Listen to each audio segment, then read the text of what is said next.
정보가 있는 시사 토크쇼 장윤선의 팟짱. 안녕하세요. 장윤선입니다. 오늘은 6월 22일 월요일입니다. 중동호흡기 증후군 메르스 환자가 3명 더 추가 확인이 돼서 확진자는 모두 172명으로 늘어났습니다. 사망자는 모두 27명인데요. 정부는 이 메르스 대란에 대해서 6월 초 종식 선언을 예상했지만 이제는 8월은 돼야 종식 선언이 가능할 것이다. 이런 우려 섞인 전망이 나오고 있습니다. 무엇보다 경제 문제가 아주 심각합니다. 우리나라 여행 성수기인 7, 8월 외국인 관광객이요. 작년 같은 기간보다 무려 82.1%나 감소했습니다. 그러니까 열에 8명은 관광을 취소한다는 얘기인데요. 관광업계는 아마도 1,085억 원의 손실이 생길 것이다. 이렇게 추산을 하고 있는 상황입니다.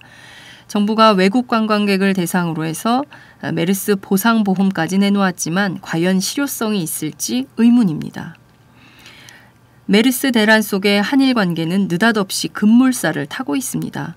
한일 외교 50주년 기념 리셉션을 계기로 해서 한일 정상회담까지 가는 것이 아니냐, 이런 다양한 관측이 쏟아지고 있긴 하지만 과연 이것이 현실화될 것이냐, 그 가능성은 없다는 것이 외교 전문가들의 분석이기도 합니다. 물론 한일 관계는 발전되어야 합니다. 그것을 당연히 기대하지요. 그렇지만 이 과거사에 대한 아베 총리의 사과, 특히 군 위안부 피해 문제에 대한 분명하고도 명확한 사과 없이 어물쩍 넘어가서는 안 될 것입니다. 박근혜 대통령이 아베 총리의 들러리나 서는 일은 결코 용납돼서는 안 됩니다.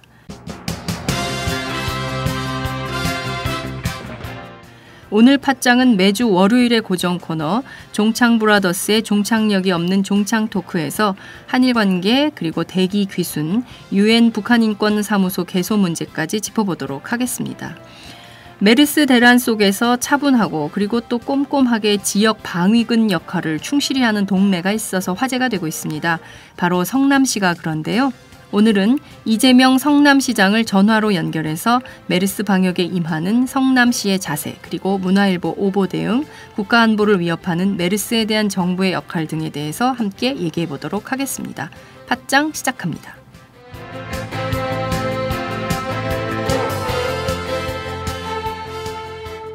술 한잔 걸치셨네. 오이들이 운전 불러드릴게요. 불러봐! 1688 1688 5252 불러주세요. 1688 5252 대리운전. 1688 5252 불러주세요. 1688 5252 대리운전. 처음 이용하시면 만원 상품권 드려요. 1688 5252.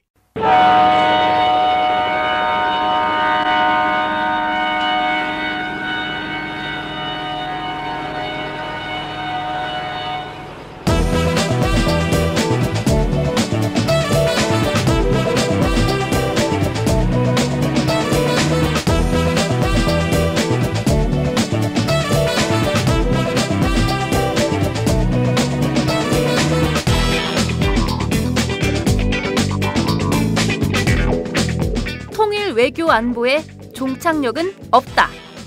종창토크.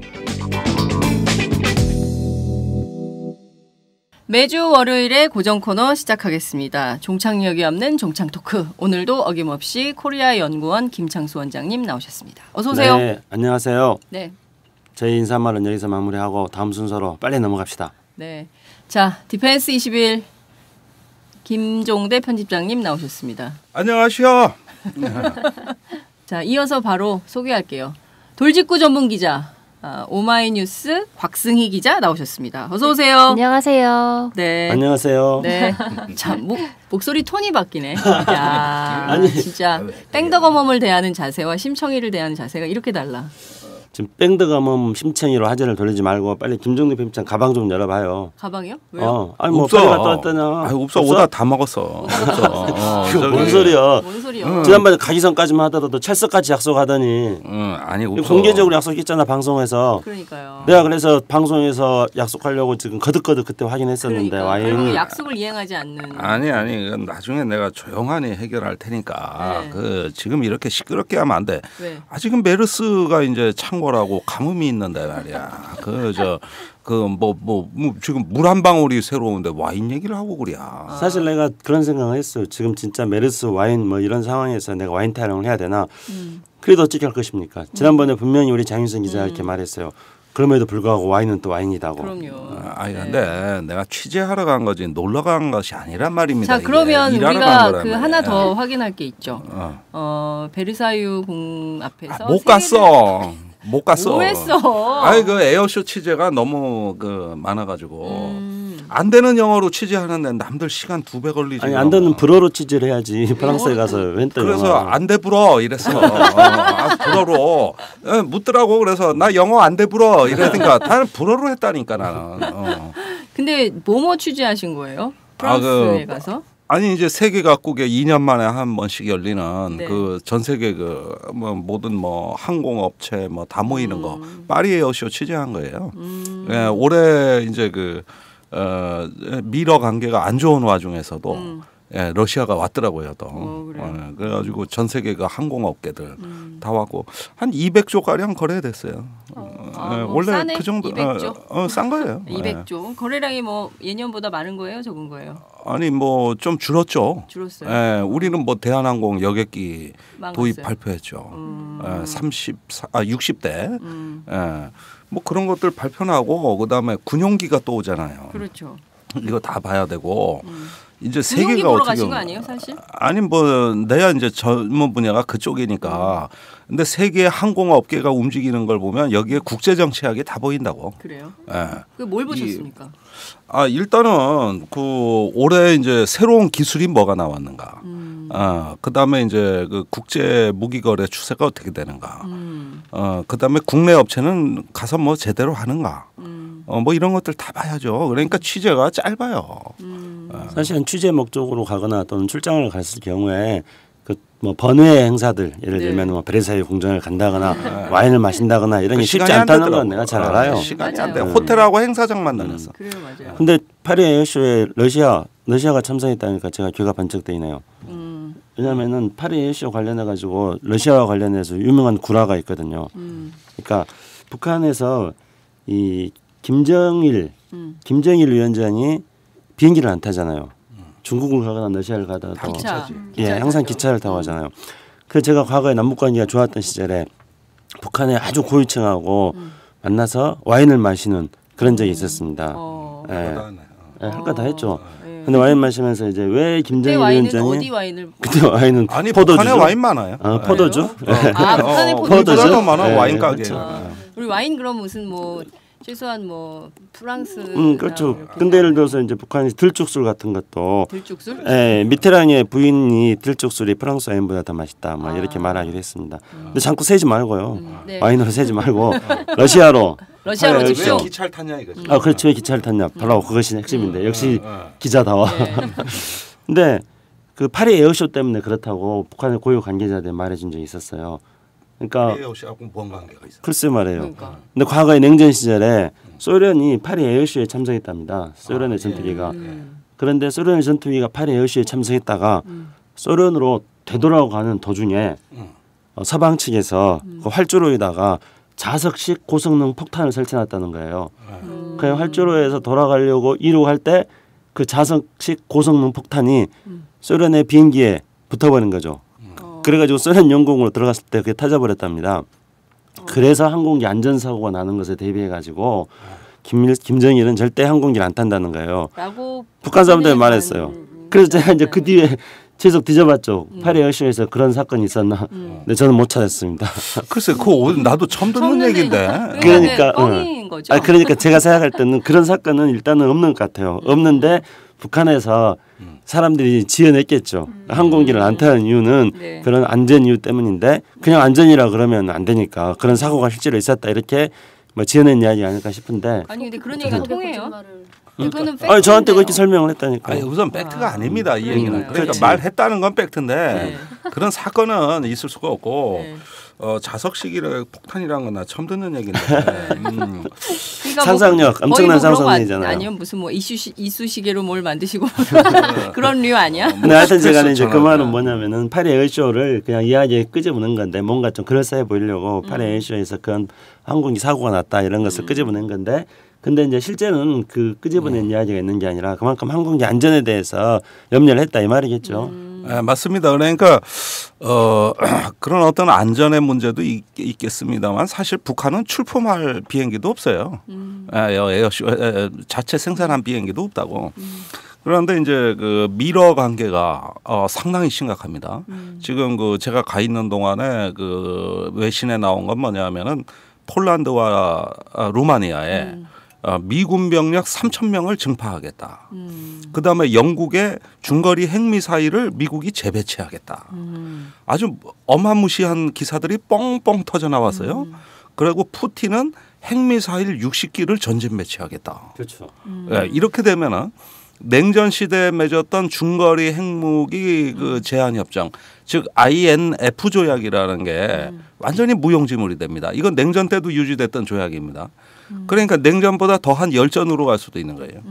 그래서 모든 언론이 푸틴의 신냉전이라는 제목으로 기사를 뽑고 있습니다. 이러는 와중에서 그 어떤 그 미국의 네. 어떤 그 중국에 대한 또 압박도 동시에 강화되고 있는 이런 상황이다 보니까 제가 생각하기엔 근 10년 이래 이렇게 전략적인 어떤 충돌의 조짐을 보였었던 때가 또 있었는가. 그것도 뭐 어느 한 지역이 아니라 글로벌 차원에서 네. 유럽에서 아시아에서 이런 것들이 이제 상당히 그 유럽도 긴장을 시키고 있죠. 그래서 스웨덴이나 덴마크 같은 나라 다 재무장으로 지금 가고 있어요. 부끄라파 그 평화적인 네, 나라들. 진짜요? 네. 아니, 그러니까 지금 말씀 들어보니까 약간 머릿속에 딱 그림이 잡혀요. 그 굉장히 화려한 그 에어쇼의 현장인데 실제로 사람들의 어떤 그 긴박한 국제 정치 무대가 되는 거죠, 이제. 그렇습니다. 이런 예. 느낌이 이제 확 오네요. 실제로 그 심지어 현장이 스위스까지도 네. 러시아의 그 압박감을 막 언론 플레이를 하고 이제 공군 강화시키는 데는 근데 거 왜 아니에요? 그러는 거예요, 다들? 이제 김종대 편집장이 파리 가가지고 베르사유 궁전도 안 가고 못 가는 거네, 안 가는 게 아니라. 뭐 상황이 긴박하게 돌아가는데 거기 가서 뭐 한가 내가 여기서 지금 포도주 맞게 생겼어. 그러니까. 근데 거기 한 가기 모금도 안 먹었어. 한 모금도. 베르사유 궁전 안 가기 전에는 못 무슨 뭐 먹어네. 베르사유 궁전 타령 엄청나 했었거든 내 그러니까요. 방송에서. 예. 근데 막상 가보니까 다르지. 현실은 다른 거야 역시. 그러니까 근처에도 굉장히 못 갔어요. 낭만적으로 해서 야 에어쇼 하니까 구경하고 뭐 이렇게 생각하고 했는데 막상 가보니까 안 돼, 안 돼. 근데 이거 전쟁 날 판이네. 네, 지금은 이제 이렇게 지금 세계적으로 미러의 신냉전이 지금 만들어지고 있는 상황입니다. 그러니까 동아시아에서는 쪽 아시아 쪽에서는 엄격하게 말하면 냉전의 재판이다 할 수는 없어요. 왜냐하면은 미국과 중국은 경제적인 상호 협력을 해 나가면서 군사적으로 대립하는 이런 측면이 있기 때문에 냉전 시대하고는 조금 다른 모습입니다. 근데 유럽에서는 지금 미국하고 러시아는 그 냉전 시대 비슷하게 지금 되고 있거든요. 그래서 유럽은 지금 신냉전 질서가 되고 있어요. 김정일 편집장이 그걸 잘 지적하셨는데요. 특히 이제 주목해야 될 것은 그 중거리 미사일 조약 감축 조약 이런 게 사실상 지금 무효화되고 있다는 건데 그건 뭔 말이냐면은 냉전 시대의 회기를 상징적으로 말하는 겁니다. 특히 이제 푸틴이 이번에 그 다탄도 미사일, 그러니까 MD 체제를 무력화시킬 수 있는 다탄도 대륙간 탄도 미사일을 비차했다 그랬어요. 야르스 뭐 23가 하는 미사일인데요. 제가 언젠가도 한번 이 자리에서 말씀드린 적이 있었는데 그건 뭐냐면은 본격적으로 지금 미국하고 러시아가 다시 이제 핵 미사일 군비 경쟁으로 지금 가겠다는 거거든요. 그리고 그 뒷면에서 가장 즐거워하고 미소를 날릴 사람은 누구겠습니까? 역시 이제 군비 경쟁을 좋아하는 사람들, 군수산업체들 이런 사람들은 이제 미소를 날리겠죠 지금. 그 사실 미국, 유럽과 러시아는 그렇게 지금 단절될 시기는 아니에요. 유럽에서 이제 석유와 가스를 수입하고 있지 않습니까? 근데 유럽 EU 산하의 기업들은 계속 러시아하고 거래를 원합니다. 근데 EU가 그걸 수입 안 하기로 금수 조치를 결정을 해버린 겁니다. 그러니까 정치 전략하고 경제 전략이 지금 분열될 상황이에요. 그런데 그 이제는 경제적으로도 원유를 수입 제한을 통해 가지고 또 원유 가격을 폭락시켜서 러시아의 숨통을 조이고 그다음에 군사적으로는 이제 미국의 군수 산업 또 군사력, 나토 전력을 이제 러시아를 향해서 전진 배치한다는 얘기거든요. 상당히 일촉즉발 상황이라고 할 수 있는 거죠. 괜히 3차 대전에 우려가 있는 거 아닌가라는 아니, 거기까지는 좀 넘어갔고. 불안해. 아니 이제 그렇게까지는 볼 건 아닌데요. 네. 지금 이렇게 불확실한 국제정세 상황에서 모든 나라들이 다 1차적으로 자국의 이익을 우선적으로 챙기기 시작했다는 거죠. 그렇기 때문에 자국의 이익을 챙기면서 국가 간의 이익과 이익이 지금 충돌하고 있는 거죠. 그러니까 이제 이 문제가 발생한 거는 결국은 크림반도 사태 때문에 그런 거 아닙니까? 그러니까 푸틴이 크림반도를 이제 미국 입장에서 본다면 강제 병합한 거나 다름없는 거고요. 그러니까 이제 미국 내에서는 오바마가 그렇게 무능하냐, 그 크림반도가 그렇게 러시아의 손아귀에 들어갈 동안에 오바마는 크림반도에 대한 우크라이나에 대한 안보 공약을 이행하지 않았다. 뭐 이런 식의 이제 미국 내에서 오바마에 대한 비판이 되고 오바마는 그냥 생각 많은 햄릿에 불과한 사람인 것처럼 무능한 사람을 비춰지기 때문에 미국도 강경하게 대응을 하고 그러다 보니까 이제 지금 유럽에서 미러가 충돌하고 있습니다. 그렇지만 이제 이런 문제 자체는 각국의 외교의 충돌이긴 하지만은 또한 한편으로는 그 국내 정치와도 관련이 되어 있는 거죠. 오바마의 국내 정치가 있고 또 푸틴의 국내 정치가 있으니까요. 말씀하신 내용을 좀 들어보니까 저희가 지금 그 상암동에 이 그 콩알만한 스튜디오에서 얘기를 하고 있지만 굉장히 국제 정치와 국제 질서가 어떻게 엄혹하게 돌아가는지가 한 판에 딱 읽히네요. 그렇지 않나요? 박승희 기자 어때요? 아무 말도 안 하고 있어 지금까지. 빨리 진행을 해야 될 것 같아서. 네, 그래서 근데 진짜 서두가 굉장히 좋았어요. 그 파리 에어쇼 다녀오신 것 때문에 저희 청취자들이 국제 정치, 국제 질서가 지금 어떻게 돌아가는지를 감을 잡을 수 있게 됐다라는 말씀을 드릴 수 있을 것 같고요. 역시 돌아오면서도 생각하는 게 한국이 너무 국내 정치 이슈에 발목 잡혀 있다는 느낌을 지울 수가 없습니다. 사실은 이 국내 뉴스에 우리가 스트레스를 받는 건 받는 거지만은 또 세계는 충분히 넓어서 그렇죠. 우리가 이 국내 정치 이슈보다 더 중요한 어떤 다른 메시지를 발굴할 만큼 충분히 넓습니다. 네. 조금 시야를 확대하시는 것도 괜찮습니다. 그렇습니다. 네. 우리나라는 반도 국가이기 때문에 외교에 의해 가지고 우리나라 운명이 좌우된 게 한두 번이 아니었습니다. 맞습니다. 근데 우리는 정말 외교에 대해서 잘 모르고요. 제가 이제 우리 간임 같은 거 다닐 때 우리나라 외교관에 대해서 생각나는 사람 있냐고 물어봅니다. 그러면 서희? 뭐 아니면은 뭐 광해군? 아니면은 뭐 김춘추? 이렇게 하니까 그러니까 우리는 정말 네. 어떤 외교에서 나라가 좌우되면서도 불구하고 유능한 외교관이었고 우리나라 국가 이익을 국제사회에서 실해 나가는 그런 외교 정책도 부족한 거죠. 그러니까요. 그런 의미에서 윤병세 장관 얘기 좀 곽승희 기자한테 들어보자고. 네.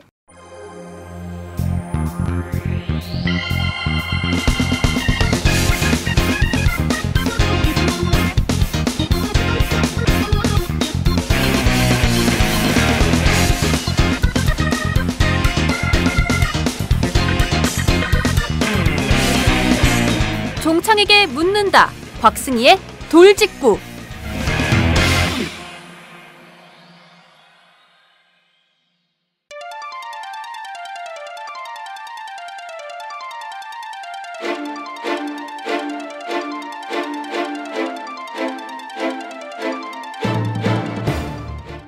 윤병세 외교부 장관과 기시다 일본 외무장관이 21일인 어제 일본 도쿄에서 회담을 갖고 일본군 위안부, 일본 근대산업시설의 세계유산 등재 문제 등을 논의했습니다. 어제 오후 회담을 끝낸 윤병세 장관은 구체적인 논의 내용을 밝히진 않았지만 군 위안부 피해 문제에 대해 우리 입장을 분명히 전달했다고 밝혔습니다. 일본의 조선인 강제징용시설이 포함된 유네스코 신청지에 대해서는 원만하게 협의하기로 했다며 가까운 시일 내에 양국 대표 간 협의가 있으면 세부 내용을 밝힐 것이라고 말했습니다. 박근혜 정부와 아베 정권 출범 이후에 다른 나라들의 참여가 없이 이뤄진 순수 한일 양자 외교장관 회담은 이번이 처음인데요. 22일인 오늘은 한일 국교 정상화 50주년으로 아베 총리는 윤 장관을 예방한 후에 도쿄의 기념 행사에, 박근혜 대통령은 한국의 기념 행사에 각각 참석할 예정입니다. 네. 오늘 조간이 전부 이 보도로 꽉 찼습니다. 그렇습니다. 네. 윤병세 장관이 한 건 한 겁니까? 김종대 편집장님 먼저 얘기해 주세요. 자, 그동안에 윤 장관이 알다시피 일본에 대한 어떤 대일 강경 노선의 어떤 그 핵심 인물이자 주도자라는 건 잘 알려진 사실입니다. 보통 외교부 장관은 말랑말랑하고 딴 데서 강경해야 되는데 이번에 외교부 장관이 지난 2년간 대일 강경 흐름을 주도해온 매우 특이한 흐름이었는데 이제는 벌써 얼굴이 바뀌어서 쌩까고 있어요. 일본 가가지고 벌써 이제 뭔가 이렇게 실실 웃으면서 다니는 게 굉장히 이례적입니다. 그런데 자, 이제 박근혜 정부는 일본에 있어 원칙을 앞세운 외교를 해왔습니다. 우선 군 위안부 문제를 전면에 내세운 거죠. 이런 문제에 대해 상당히 강경한 어떤 그 원칙을 앞세운 대일 외교 기조를 지금까지 펴왔는데 지금 회담 내용을 보면은 그러한 원칙의 변화가 있는 것이냐 이런 의구심을 갖는 게 지금 최대 관심사예요. 자, 이 이제 윤 장관의 방일 후에 예상되는 흐름은 앞으로 한국과 일본에서 각기 한일 수교 50주년 기념 리셉션을 하고 아베와 박근혜 대통령이 각기 그 행사에 참여하는 것으로 지금 얘기가 모아지고 있습니다. 네. 우리는 주한 일본 대사관이 참석하는 리셉션에 박근혜 대통령이 가고 그다음에 주일 한국 대사관이 주최하는 리셉션에 아베 총리가 옵니다. 네. 그러면서 아베 총리가 담화를 발표하게 돼 있어요. 그런데 이 담화 내용이 어떻게 되느냐에 따라서 8월이나 9월경에 한일 정상회담이 이제 가능성이 열리는 겁니다. 그런데 이 아베가 그러면 식민지 사과하고 위안부 사과를 할 거냐? 네. 그건 좀 아니란 말이에요. 이 사람은 체질적으로 못하는 사람이에요. 그런데 계속 양국 관계의 어떤 그 외교의 복원 얘기는 나오고 있다.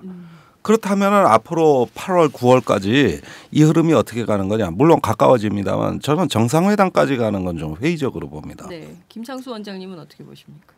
지금 갑자기 이렇게 우리 외교 정책이 바뀌어버렸습니다.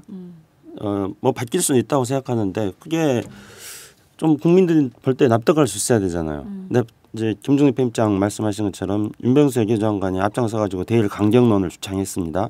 그리고 그 뒤에는 박근혜 대통령이 있었죠. 네. 박근혜 대통령은 뭐 박근혜 대통령과 아베가 한 세트로 묶어지는 것을 정말 싫어했기 때문에 그래서 일본에 대해서 어떻게 본다면 지나치게 강경한 입장을 취했습니다. 그러다가 이번에 그 강경한 입장을 또 180도 바꿨거든요. 그러니까 그 전에 강경한 입장이라는 것은 종군 위안부 문제가 해결되기 전에는 일본과의 어떠한 관계 진전도 없다. 정상회담도 없다. 이런 거였습니다. 네. 이게 좀 너무 심하다 생각을 했었죠. 그런데 이번에는 또 어떤 석연치한 이유도 없이 또 바뀌었는데 그러면 여기서 우리가 두 가지를 짚어봐야 됩니다. 첫째, 기존에 그러면은 박근혜 정부의 강경한 대일 외교가 옳았는가 하는 점입니다. 근데 저는 그거는 적절치 않았다고 생각합니다. 그러니까 우리가 일본과의 과거사 문제라든가 종군 위안부 문제, 독도 문제 있지만 이건 원칙적으로 강력하게 해결해야 됩니다. 근데 그것을 해결해 나가기 위해서라도 정부 당국 간의 대화와 접촉은 추진해 나가면서 그리고 또한 경제협력과 민간교류는 진행시켜 나가야 됩니다. 근데 그걸 하지 않고 우리 발목을 잡는 측면이 있었다는 거죠. 박근혜 정부의 초기에 지나친 강경한 외교가요. 대일 외교가. 근데 이번에는 또 두 번째 우리가 짚어봐야 될 것은 입장을 바꾼 게 바꿀 수도 있다 치더라도 어떤 배경에 의해서 입장을 바꾸냐는 거죠. 그게 좀 석연치가 않은 건데 근데 이제 제가 볼 때는 지금 박근혜 정부가 입장을 바꾸는 게 이 주변 정세의 변화에 뒤쫓아가다 보니까 마지못해서 바꾼 상황이 되어버린 겁니다. 그러니까 자신의 외교적인 목표와 원칙을 가지고 일본을 어떻게 상대해야겠다 이런 전략적인 차원에서 바꾼 게 아니라 상황이 바뀌니까 네. 지금 미국이 자꾸 일본하고 대화하려고 압력을 넣고 시진핑이 자꾸 이 일본하고 접촉한 것 같으니까 한일 국교 정상화 50주년 혼자 왕따 될 것 같아요. 그렇죠. 그러니까 싹 바뀌어버린다는 말이죠. 이게 전략이 없이 이렇게 좀 바꾸는 자, 거기 때문에 그러면 이거 우왕좌왕하는 일본에 겁니다. 놀아날 가능성이 대단히 그렇죠. 큰데 이게 지금 굉장히 위험한 외교라고 보는 겁니다. 저도 우리가 남북 대화에도 안 되고 있잖아요. 남북 대화가. 그런데도 박근혜 대통령은 남북 대화에 전제 조건은 없다 그랬어요. 네. 안 되는 건 안 되는 거지만 전제 조건 뭐 비핵화, 뭐 천안함에 대한 북한 사과 이거 전제 조건 아니라 그랬어요. 그건 그거대로 안 되는 거고 남북 대화는 남북 대화대로 안 되는 거예요. 그런데 대일 외교는 전제 조건을 걸었단 말입니다. 네. 그러면 창수 형이 얘기한 대로 이게 좀 과하지 않았는가 하는 의심은 지울 수가 없는 거죠. 그러다가 또 바뀌고 있어요 지금.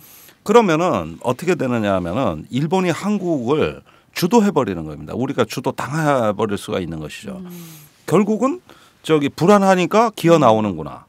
결국은 저 안 나오고 백이나 보자. 이렇게 하면서 시간이 일본 편이 될 수가 있는 것이고 또 이번에 윤병세 장관 그 도쿄에 숙소에가 있을 때 그 군복 입고 일장기 듣고 확성기 틀은 그 일본 우익 인사들의 그 아주 칠할연병하는 장면 보셨습니까? 예, 요것도 삐 소리 처리하나? 이건 그냥 내보내세요. 예, 이건 일부러 한 거예요. 그런데 저 시청 앞에 어디 군복 입고 하시던 분이 나는 그 일본 건너간 줄 알았어. 똑같아. 악서대는 거 하고 보면은 일본 극우파하고 여기 그 군복 입으신 분들하고. 그렇지. 그러니까 왜 양국의 극우파들끼리는 다른 말을 하나 모르겠어요.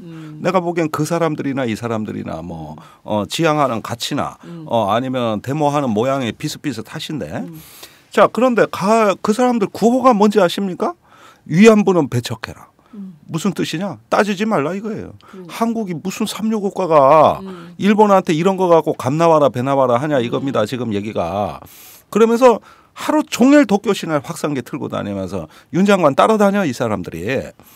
그러니까 이런 식으로 같은 건 과거에 우리가 뭐 장관이 갔다 특사 갔다 했을 때 못 받아본 푸대접입니다. 이거 안 그렇습니까? 그렇죠. 언제 그런 적 있습니까? 그러니까 이런 어떤 감정적인 앙금을 남기고 지금 어떤 부자연스러운 모양이 연출이 된다는 것은 앞으로 한일 관계에서 우리가 저는 한일이 가까워져야 된다고는 봐요. 그거 필요합니다. 그런데 매우 높은 위험을 감수하는 어떤 예감이 든다 이거예요. 그러니까 저는 이런 생각이 좀 들어요. 지금 보면 일본의 근대산업시설 세계유산 등재 이 문제는 굉장히 적극적이라는 거거든요. 일본 정부가. 그러니까 대충 이런 건 좀 내주는 거예요. 그리고 실질적으로 정말 명분을 줄 수 있는 것들 이를테면은 군 위안부 문제라든가 이런 거에 대해서는 끝까지 입장을 굽히지 않는 거죠. 콩콩을 몇 개 주고 넘기자 이런 방식으로 정치를 해나가고 풀어갈 생각이 있는 거 아니냐 이런 생각이 좀 드는데 원장님은 어떻게 생각하세요? 일본 지금 정부에서는 일본 관리들이 군 위안부 문제에 대해서 한국 정부를 적극적으로 설득하겠다 지금 그렇게 나오고 있습니다. 근데 이렇게 우리 외교가 지금 갈팡질팡하는 거 그 김정리 편집장이 앞에 잘 이야기했습니다. 근데 일본한테 우리가 지금 이렇게 나가다가는 휘둘릴 수가 있다는 거죠. 그래서 이제 문제가 되는 겁니다. 근데 우리가 이렇게 일본에게 휘둘리게 되는 우리 외교가 갈팡질팡하게 되는 그 정점에는 박근혜 대통령이 있습니다. 왜냐하면은 여러분 한번 기억해 보십시오. 박근혜 대통령이 6월 13일 워싱턴 포스트하고 인터뷰에서 지금 한일 관계에 있어서 중대한 진전이 있었다. 마지막 단계에 이르렀다 이렇게 말했습니다. 그러니까 그 다음에 일본 관리들이 어떤 반응을 보인지 합니까? 뭐 뭔 소리냐? 그거 처음 들어본 소리다. 처음 들어본 소리다. 오리발 다 내밀었어요. 그다음에 심지어 이런 얘기까지 나왔습니다. 갑자기 원칙적인 입장에서 강경한 한국 정부가 너무나 부드러워지니까 내가 당황스럽다. 이렇게 일본 어떤 관련 인터뷰를 했습니다. 야, 굉장히 모욕적이에요. 그렇죠. 분명히 일본 언론에서 그렇게 나왔어요. 제가 확인한 겁니다. 근데 그리고 나서 이제 한국은 완전히 지금 박근혜 대통령의 그 뭔가 마지막 진전이 있었다는 말에 대해서는 그 말에 대해서는 완전히 오리발을 내밀고 부정하면서 그 이후에 아베는 뭘 한 줄 압니까? 아베는 중국 언론과 최초로 홍콩 쪽에 있는 언론과 인터뷰를 했습니다. 그렇게 해가지고 과거사 문제를 가지고 해결해 나갈 수 있는 뭔가 좀 유연한 입장을 전달했단 말입니다. 중국 여론에다가는요. 그러니까 한국에다는 속되게 말해서 쌩까고 중국하고는 대화하자 이렇게 손을 내밀었어요. 아베는. 그러니까 벌써 지금 우리 김정일 편집장이 명령한 것처럼 한국을 우습게 하는 그런 게 벌써 나타나고 있습니다. 벌써 콧대가 높아진 게 그렇죠. 옛날하고 달라. 이거는 분명한 건데 이제는 자기네가 지도국이고 한국은 따라오는 국가로 이미 생각하는 거예요. 그러니까 여기엔 이런 논리가 있습니다. 이게 그 임진왜란 직후에 나온 건데 자, 도요토미 히데요시가 임진왜란 때 하다가 지쳐가지고 쓰러져 죽었어요. 그걸 도쿠가와 막부가 거세해버린 겁니다. 전범을. 그리고 조선에 거꾸로 야, 니네 나라를 쳐들어간 전범을 내가 제거했으니 나한테 은혜를 갚으라고 나오는 거야. 이게 제조지은의 논리고 명나라는 니네 어려울 때 우리가 파병해 줬으니 제조지은 저 청나라는 일어나는데 파병해서 우리를 도와야지. 이래서 제조지은 주변국이 다 우리를 못 살게 그러는데 전부 우리한테 청구서 내미는 겁니다. 그러니까 지금 상황을 보자고. 자, 일본이 니네 북한 위협에 바들바들 떨잖아. 그러면 유사시에 미군이 한국에 증파되는데 어딜 통해 가는지 알아요? 일본 내 유엔사 후방 기지가 7군데인데 여기가 한반도에 미군이 증파되는 후방 기지입니다. 그러니까 거대한 하나의 기지 국가, 병참 국가로서의 일본이 있기 때문에 미국이 한반도에서 앞으로 유사시에 전쟁을 할 수 있으니 한국 안보에 우리가 기여하는 바가 매우 크다. 그다음에 경제적인 거 이건 일본 관리가 직접 한 얘기인데 네. 한국이 이만큼 경제 성장한 데는 일본 덕이라는 겁니다. 라고 주장을 하죠. 아니 이건 실제 공식적으로 한 얘기예요. 그 아베가 워싱턴 갈 때 나온 얘기입니다. 그럼 한국의 안보와 경제 니들 일본 없이 되나 보자. 이런 심리가 이미 팽배할 대로 팽배한 임진왜란 직후에 제조지은의 논리가 또 나오는 겁니다. 아니 근데 그 일본 사람들만 그렇게 얘기하는 게 아니라 한국에도 그렇게 얘기하시는 분들이 있잖아요. 그럼 보십시오. 그런 사람들 많잖아. 우리가 왜 여기에 말려들 수밖에 없느냐. 네. 북한의 위협이 너무 무섭잖아. 여기에 바들바들 떨잖아. 그렇다고 해서 한반도와 동북아에서 우리가 평화공존의 새 역사를 만들어가고 있느냐. 못 만들고 있잖아요. 맞죠. 오히려 더 악화시키는데 일조하고 그냥 거기에 안주해버렸잖아요. 그러면 북한의 위협이 공포스러운데 이런 말이 안 먹혀들겠습니까? 먹혀드는 겁니다. 제조지은 논리가 나올 수밖에 없는 거예요. 니들 북한 무섭지. 대한민국 한순간에 핵미사일에 파멸될 수 있지. 누구 믿을 거야? 니들 힘으로 될 거야? 이런 식의 어떤 안보 논리에다가 거기에다가 한국 경제 어려워요. 솔직히 지금 매우 어렵습니다. 이러는데 동아시아에서 협력 안 하면 이거 버티기 어렵습니다. 지금. 이런저런 거 한두 가지만 걸고 흔들어대면 우리의 국가적인 취약성이 고스란히 드러나면서 외교적 재난으로 연결이 된다고 저는 보는 거예요. 이미 그렇게 가고 있는 거 아닌가 싶어요. 지금 그러니까 형님 믿고 따라와 니네 까불지 말고 이런 거잖아요. 그러니까 침략한 놈이 더 큰 소리친다.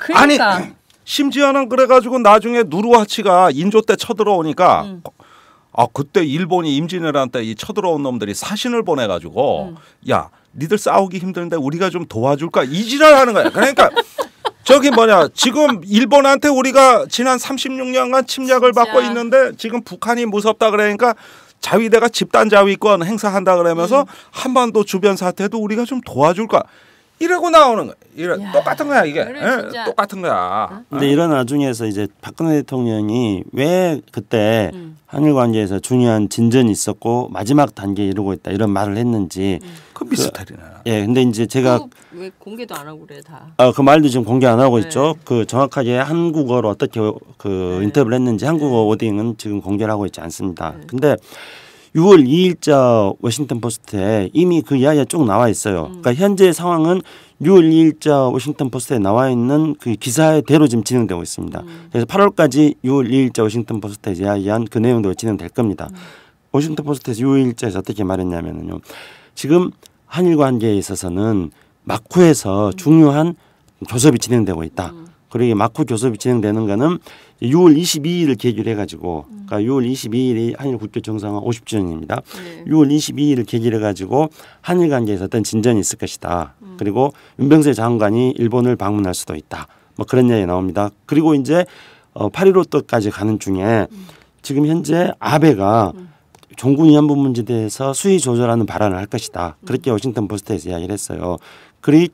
그렇게 해서 8월 15일에 아베는 8.15 아베 담화를 할 것이다. 그럼 아베 8.15 담화를 하는데 한국 정부의 지원과 협조를 그렇게 해서 구하게 될 것이다. 그리고 이것은 한국과 일본의 관계를 강화시키기 위한 미국의 생각과 동일하다. 미국의 희망이 이렇게 말했습니다. 즉 워싱턴 포스트 6월 1자 기사에는 이미 6월 22일을 전후로 해가지고 한일 간에 모종의 진전이 있을 거라는 것을 암시하고 있었던 거죠. 그러니까 한일 간에 실제로 그런 진전이 좀 있지 않습니까? 조금 나타나고 있는 겁니다. 그래서 박근혜 대통령은 이 어떤 진전이 있을 거라고 생각을 했기 때문에 그러니까 지금 윤병세 장관 가는 거라든가 뭐 지금 아까 우리 곽승희 기자 이야기했던 이런 것과 관련된 것들이 있을 거라고 생각하기 때문에 박근혜 대통령은 미리 속되게 말해서 미리 침발른 거예요.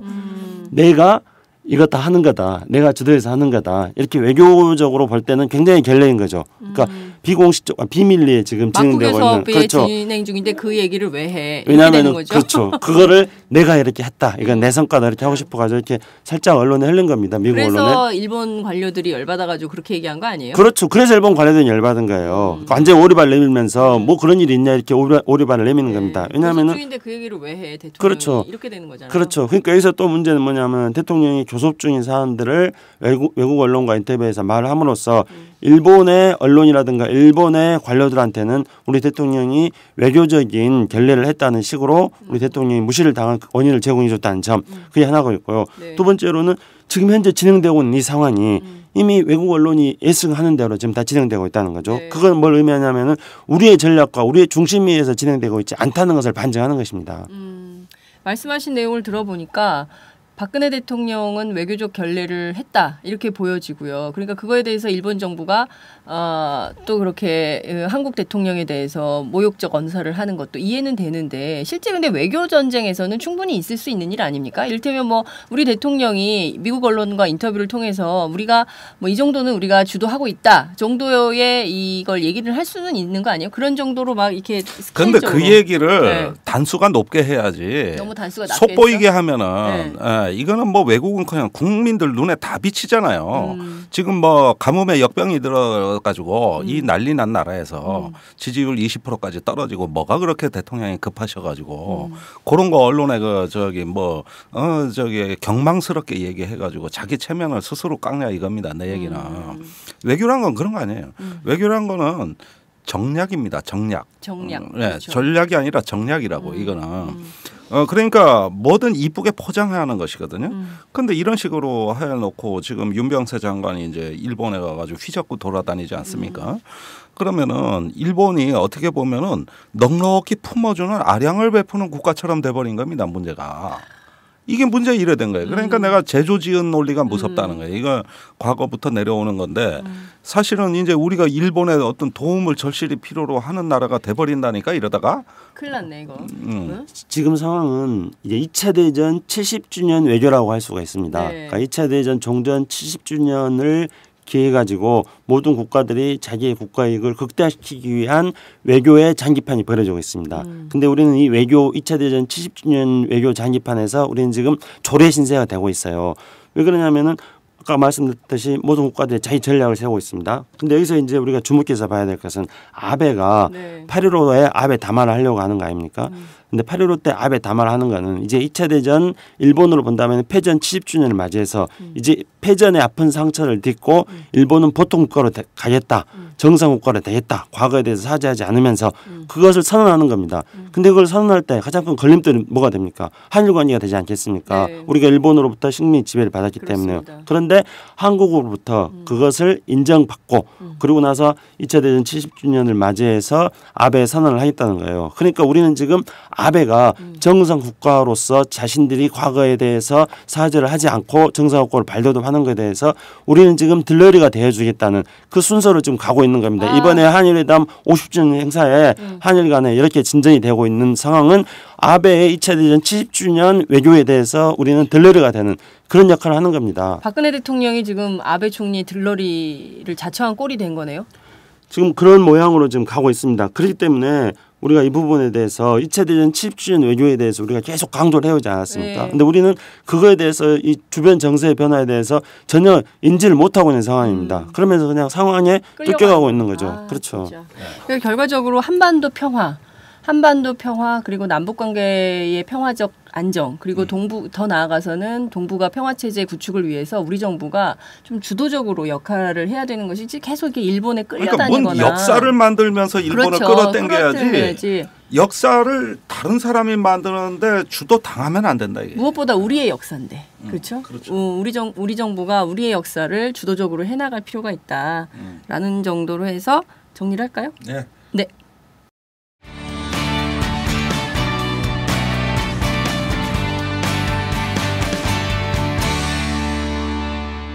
지금 여러분은 장윤선 기자의 팟짱을 듣고 계십니다.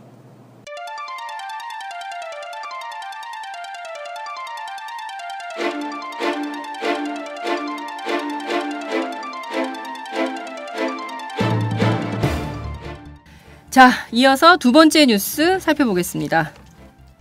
지난 15일 화천 중동부 전선을 넘어 귀순한 북한군 병사가 14일 밤 이미 우리 군 소초 GP 상황실 4에서 5m 거리에서 날이 밝을 때까지 대기했던 것으로 드러났습니다.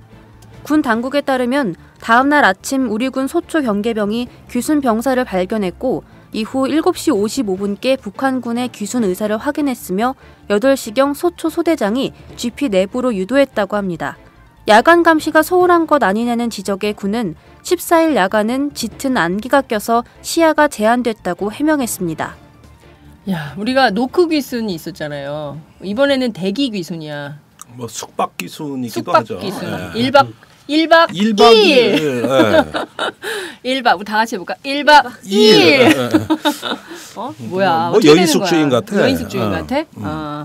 그런데 이렇게 들어와도 되는 거예요? 아, 내가 이 건 때문에 군사 전문가. 저기 한 일간지에 실론 썼다가 지금 말을 많이 듣는데 제목이 차라리 전방을 개에게 맡겨라 이렇게 나갔거든. 그랬더니 내가 주말에 국방 최고위층을 만났는데 당신 칼럼 보고 그 저기 뭐야 장군들이 그러면 전방 병사들이 개만도 못하다는 얘기냐 이래 얘기하더라고. 그래가지고 아니 개만도 못합니다. 청각, 후각 개만 합니까? 그 다음에 앉은 자리에서 자기 영역 지키는 데는 개만한 동물이 없습니다. 그럼 얘들한테 GPS 장비를 부착시키면 1만 마리만 투입하면 10만 명의 사람 역할을 하고 두 번째 사람은 관심병사가 있는데 개는 관심개가 없다. 관심견? 뭐 두들겨 팬다고 뭐 총기 사고 내냐? 그다음에 휴가 보내달라 소리 안 한다. 그러면 사람이 개보다 못한 게 있는데 왜 아니라 그러십니까? 이걸 그렇게 감정적으로 받아들이면 내 칼럼 잘못 읽은 거지. 그다음에 지금 저기 뭐냐 전방이 뚫렸다고 난리인데 제가 더 보기에 더 심각한 건 북한군이 뚫린 거예요. 그렇죠. 자, 이 친구는 함흥에 근무하는 그 어린 19살의 병사입니다. 네.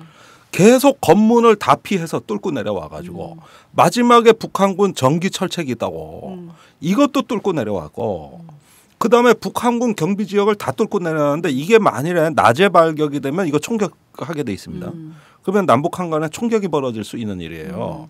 근데 19살밖에 안 된 운전병이 이 모든 걸 다 뚫고 내려와 가지고 우리 GP 앞에 숨어 있었던 거거든요. 우리 경계 실패는 나 인정해 줄 만하다고 봐요. 그러나 북한군 관심 병사가 넘은 거예요, 이게.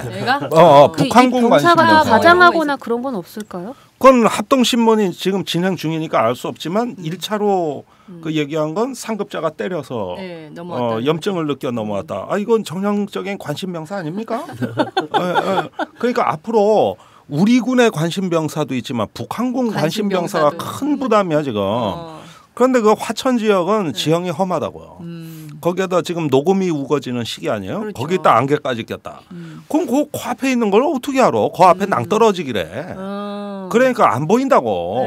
이걸 병사들 처벌한다는 건 난 말이 안 된다고 봐. 우리 군 병사들? 우리 군 병사들을. 그러니까 결국 전방에 있는 애들 우두커니 앞만 보고 있다는 비현실적 감각에 젖어서 나중에 사람이 아닌 무엇이 된다고. 이게 바로 사람 보고 개가 되라고 얘기한 군수뇌부 아니야 지금까지. 근데 사람은 개가 안 돼. 그럴 바에는 진짜 개를 넣어. 차라리. 이렇게 하면은 이거 문제 해결되는데 왜 자꾸 굉장히 좋은 아이디어인 것 같은데요. 그리고 수의병과의 장교들이 단연간 연구한 결론이야. 나한테 보고서를 보내줬다고. 내 얘기가 이게 근거가 없는 얘기가 아니라 이 저기 개라는 생물 장비를 활용한 작전 계획이라고. 이 경계 작전 계획 이거 다 실험해보고 하니까. 자, 장비로도 못 잡아, 사람으로도 못 잡아. 그럼 개는 된다는 거야.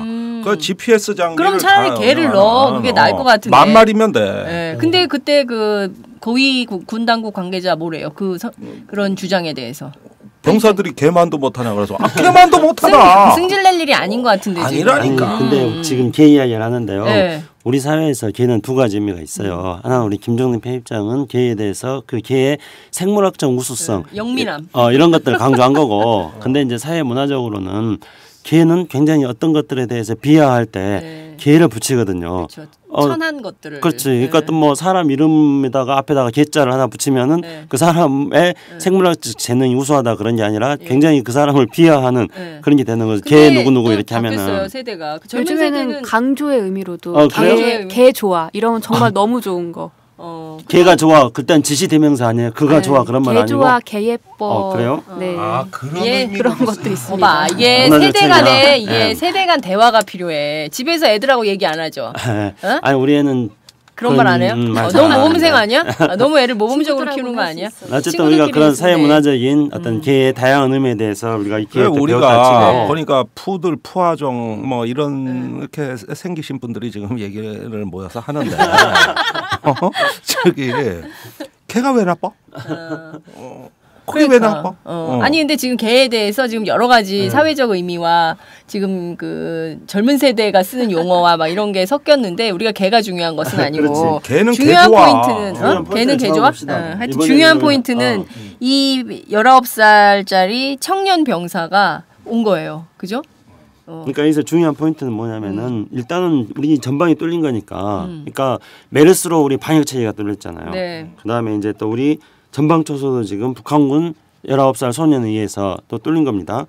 그다음에 우리 총리도 과거에 우리 병력을 한번 뚫은 적 있잖아요. 그렇지. 바이러스 그렇죠. 두드러기로 우리 병역 체계를 한번 뚫었었고요. 예. 하여간 이제 지금 뚫리는 시대입니다. 그런데 우리 안보 입장에서 살펴본다면은 우선은 만약에 이 북한군 병사가 계획적으로 의도적으로 침략을 목적으로 해서 온 어떤 북한의 어떤 병사였다 한다면은 이거는 이제 우리가 심각하게 생각해 봐야 될 문제죠. 그러니까 이것 때문에 우리가 이제 심각하게 봐야 되는 문제라고 봅니다. 그리고 이제 두 번째로는 김정희 편집장 이야기했듯이 그 전방에서 초소 근무를 한 사람들 이야기는 이런 상황이 가능하다는 거예요. 예, 그러니까 이제 왜냐하면은 우선은 지금 이 녹음기라 그럽니다. 네. 녹음기. 그러니까 저는 이 녹음기라는 말을 어렸을 때부터 많이 들었어요.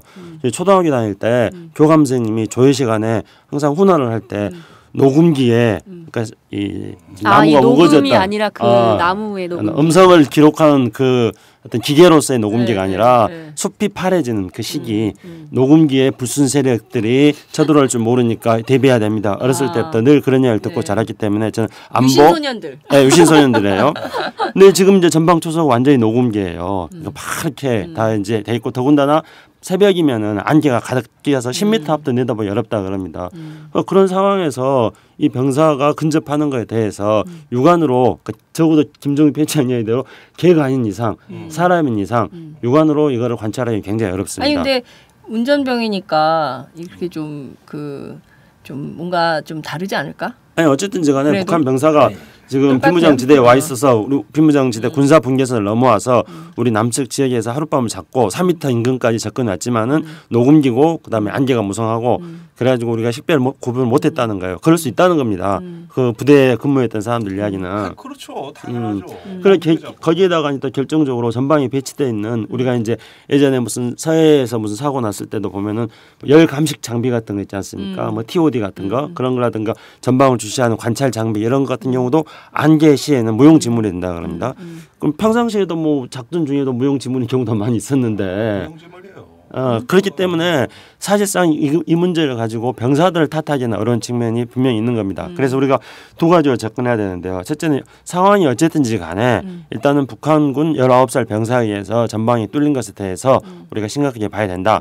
두 번째로는 이런 녹음기라든가 안개가 무성할 때 실제로 전방을 경계하기에 어려운 한계가 있다. 그럼 이 문제를 어떻게 우리가 극복할 것인가? 그에 대한 답을 찾아야지 또 뭐 병사들 몇 명 또 그냥 관심병사니 어쩌니 그래가지고 또 후레 잡고 이런 방식으로 대안을 만들면 안 된다고 봅니다. 대중의 시각에서는 이 청년이 왜 왔을까인데요. 그러니까 물론 이제 그 상급자한테 맞아가지고 관심병사에서 넘어왔다라는 게 우리 군 혹은 우리 정보당국의 이제 설명이긴 한데 과연 왜 왔을까? 배고파서 왔을까? 뭐 다른 이유가 있었을까? 이거 궁금해요, 사실은. 뭐 그건 합동 신문을 해봐야 하는 겁니다. 네. 뭐 여러 가지 다 개연성이 있는 거기 때문에 우리가 그런 개연성들 인정해야죠. 사실은 북한군의 그 병력 관리 체계에 대해서 저는 조금 불안하다고 봅니다. 북한 군의 병역 관리 체계. 병력 관리 체계가 2년 전 기억하실 거예요. 그 도라산역의 그 도로로 병사 한 명이 뛰어서 그 기순을 했는데 오기 전에 상관 2명을 살해하고 왔어요. 그러니까 무슨 총격전이 들려가지고 저 뭐지 하는데 한 명이 뛰어내려 오더라고. 그래 보니까 이제 귀순한다는 겁니다. 자, 이게 그 단순히 무슨 남측을 동경해서 이런 게 아니라고. 그 병영 내 문제로부터 다 시작되고 있어요. 지금 보면은. 어떤 체제나 어떤 병영 내부의 문제 또는 복무 부적응, 염증, 뭐 우리 관심 병사에 대해 많이 나오는 용어죠. 그런 것들이 이유가 되고 있는 거죠. 이런 게 또 22사단 지역에서 전에 노쿠 기순도 마찬가지였습니다. 그렇다면 지금 이게 다 지휘체계 바깥에서 벌어지는 일이지 이게 어떤 그 남만에 대한 의도적인 심리전이나 교란 작전이나 이중 간첩을 난파한 건 아니란 말입니다.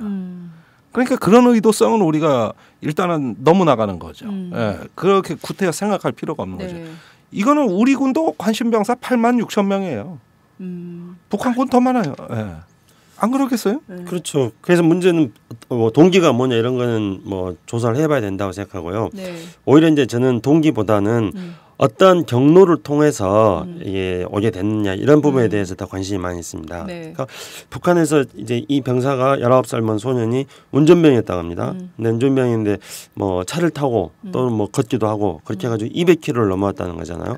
그럼 어떤 경로로 이렇게 200km를 어떤 방법으로 해서 내려오게 됐는지 아시다시피 북한은 거주지전에 대해서 철저하게 통제가 되는 사회니까 근데 200km를 왔습니다. 그래서 이 경로와 방법에 대해서 조금 더 알아봐야 될 게 있고요. 그다음에 재밌는 이야기는 김정은 편집장이 말한 대로 우리만 뚫린 게 아니라 북한도 뚫렸다고 하지 않았습니까? 북한이 더 뚫렸죠. 북한이 더 뚫렸죠. 그렇죠. 200km를 내려온 거니까. 이제 북한 내부에서 200km뿐만 아니라 북한의 군사분계선 철책선을 넘어와서 왔다는 거죠. 그러면은 북한의 군사분계선, 북한도 이제 북방한계선이 있는 거니까 거의 북방한계선 철책선이 있는데 거기를 넘어왔습니다. 그래서 북한의 군사분계선, 그 북방한계선 철책을 넘어오는 그 경위라든가 방법 이런 것들을 우리는 또 알 수 있는 상황이 되는 거고요.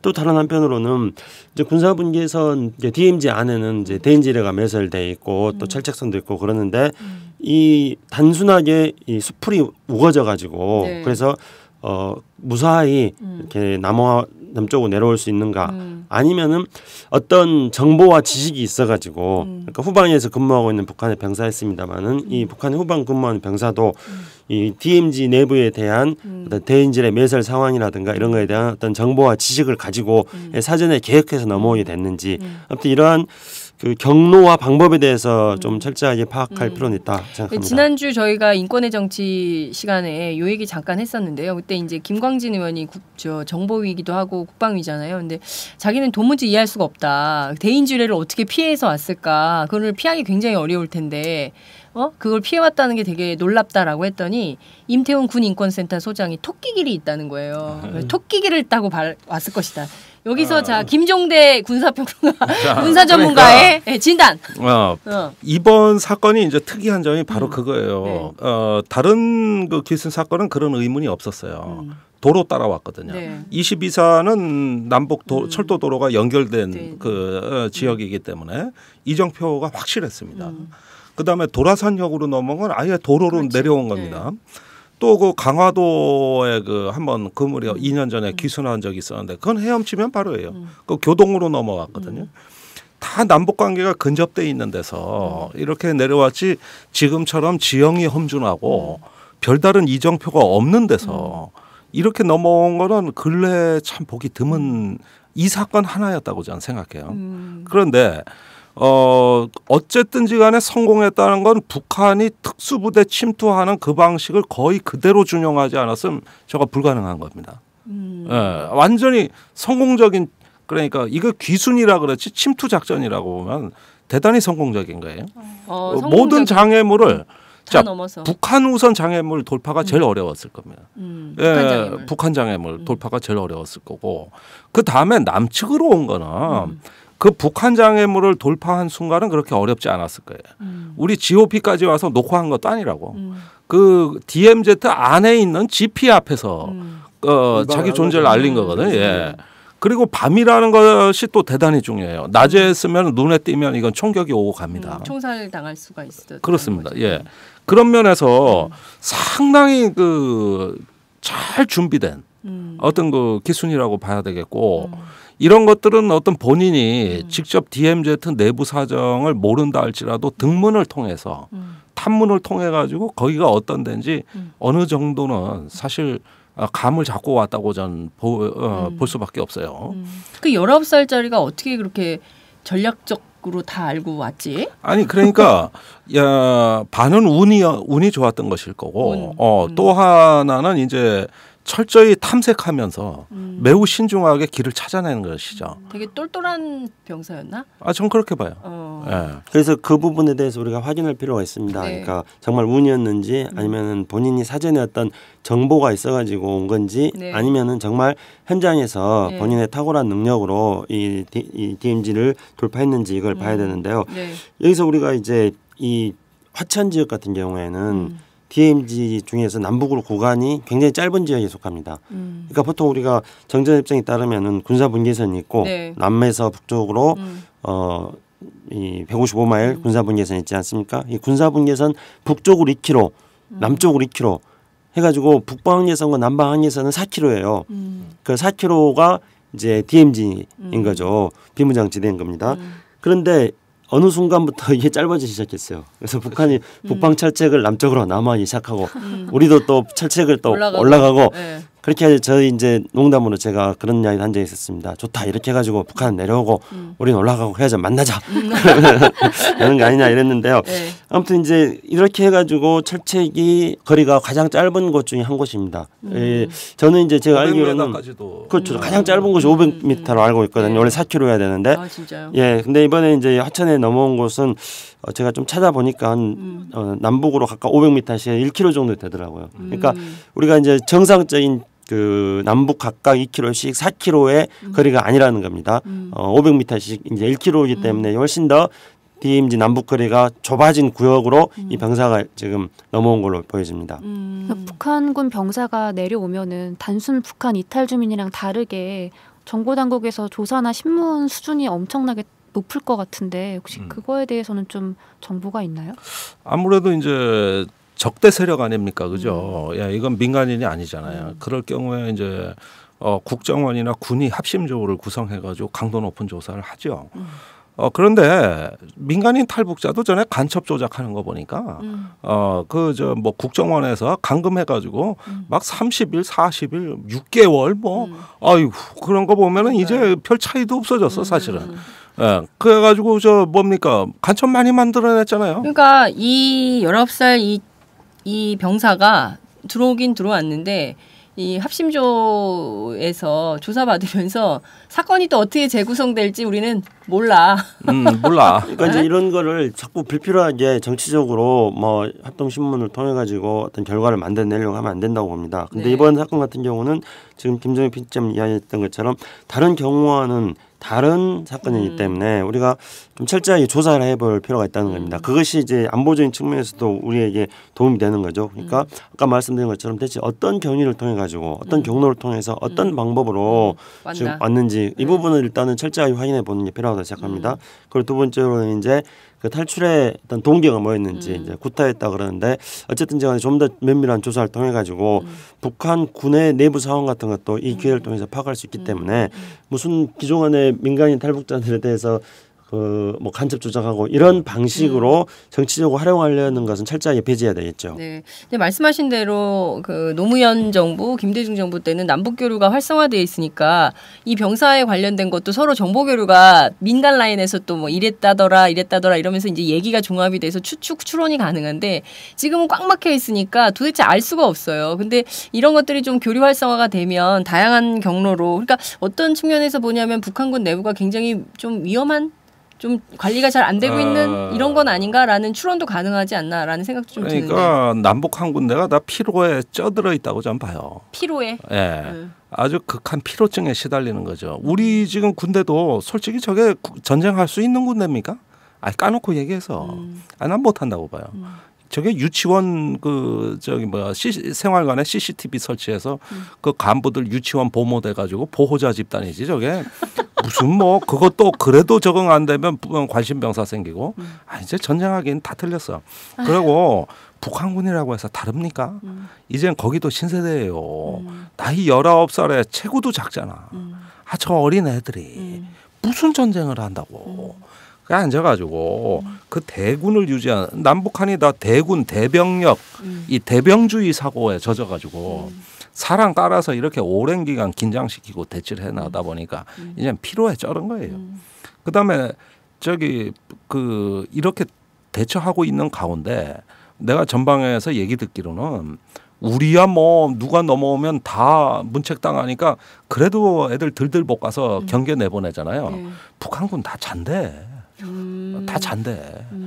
이제 월북자가 없어졌거든. 예, 한 뭐 90년대 이후로는 거의 없어졌다고 봐야 되거든요. 그렇죠. 어쩌다 왜 민간인 하나 뭐 첫책 뚫고 올라간 거 있다대?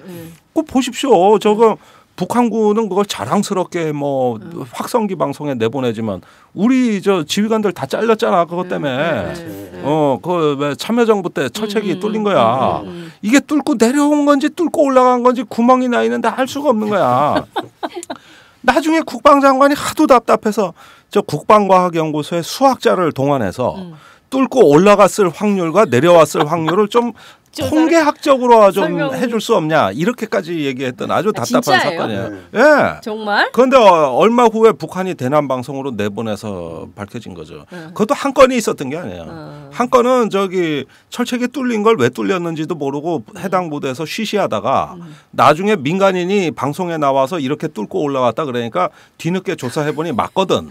이랬던 게 한 건, 또 한 건은 철조망이 뚫렸는데 모르는 정체불명 미제로 끝난 게 있고 두 건이었어요.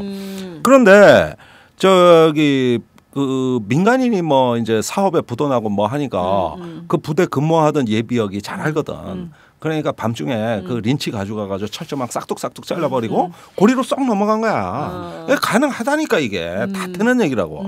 그런데 사실은 북한군은 이런 거 그렇게 위협이라고 안 봐요. 그러니까 내 얘기 들어보니까 그 화천 지역도 마찬가지인데 북한 애들 다 잔대. 이것도 또 방송 나가면은 지금 이게 지금 당 중앙이 국방위원회에서 이걸 분석해가지고 남쪽에서 김종대 동무가 저랬는데 어떤 새끼가 거기 지휘관이고 이럴 수도 있는 거야. 아니, 북한에서는 회의 중에 졸면은 숙청인데 더군다나 군대에서 잠을 잔다. 큰일 났다. 북한군 전방에 배치된 수많은 병력들이 이번에 다 숙청될 것 같아. 김종대 발언 때문에. 거기에다가 걔들은 저기 농사도 져야 된다고. 북한군은 그래서 한 손엔 농기고 한 손에는 핵무기를 든 군대 아니야, 그지? 이 두 가지가 공존하는 군대거든 저기가. 너무 힘들겠다. 핵무기도 해야 되고 농사도 져야 그리고 되고. 산에 불질러 화전도 한다고. 그게 가끔 우리한테도 피해를 입히잖아, 그죠? 그러니까 이게 이 현장에 가면은 이것이 전쟁이 나면 마주보고 있는 병사끼리는 너도 죽고 나도 죽는다는 거 잘 알아요. 여긴 다 죽는데요. 여긴 1차적으로 다 총알바지입니다. 그런데 우리끼리 왜 싸워? 사이좋게 지내야지. 이러다 보면 서로 간에 보고도 서로 약점을 서로 관찰하면서 엄세 거기에 룰이 있는 거예요. 이렇게 이런 그 진실들, 이런 어떤 그 전방의 진실들은 마치 양국 군대가 평화협정을 체결한 군대 같아요. 그런 그 진실이 은폐됨으로써 평화가 유지되는 데가 바로 DMZ입니다. 예. 그래서 같이 김광석 노래도 듣고 그러구나. 그런 거지. 그러니 그런 데서 너무 분석적으로 하지 말라고. 문제는 분단 체제가 오랫도록 지속돼 왔고 그런 가운데서 이탈하는 병사들이 생기는 거고 그러면 관심 병사가 있는 부대끼리 관심 부대 간의 일입니다. 이게. 네. 공동체네. 공동체지. 근데 북한군 병력들이 존다 그랬는데 우리 군인들은 이제 존는 건 아니겠죠. 근데 존는 건 아니지만은 이제 집회라든가 전방에 이제 지휘부에 배치되어 있는 병사들의 가장 중요한 임무는 경계 아닙니까? 경계 태세. 좀 내려오는 애들 잘 관찰하는 거 이게 제일 중요한데, 근데 전방이라는 게 정말로 김새끼 한 마리 얼씬거리지 않는다고 표현할 정도로 아주 숨 죽이고 지켜봐야 될 조용한 그런 지역 아닙니까? 밤이면 어떻겠습니까? 밤이면 뭐 정말 아무것도 없는 정막 강산인 거죠.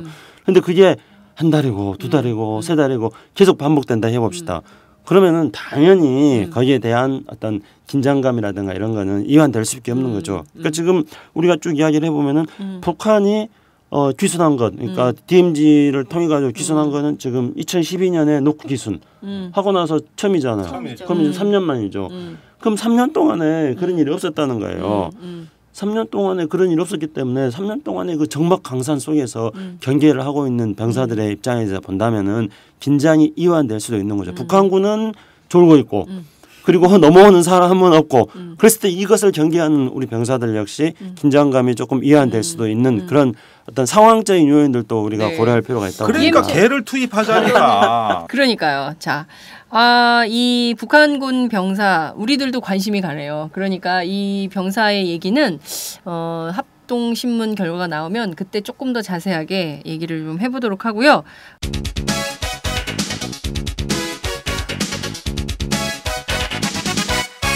장윤선의 팟짱.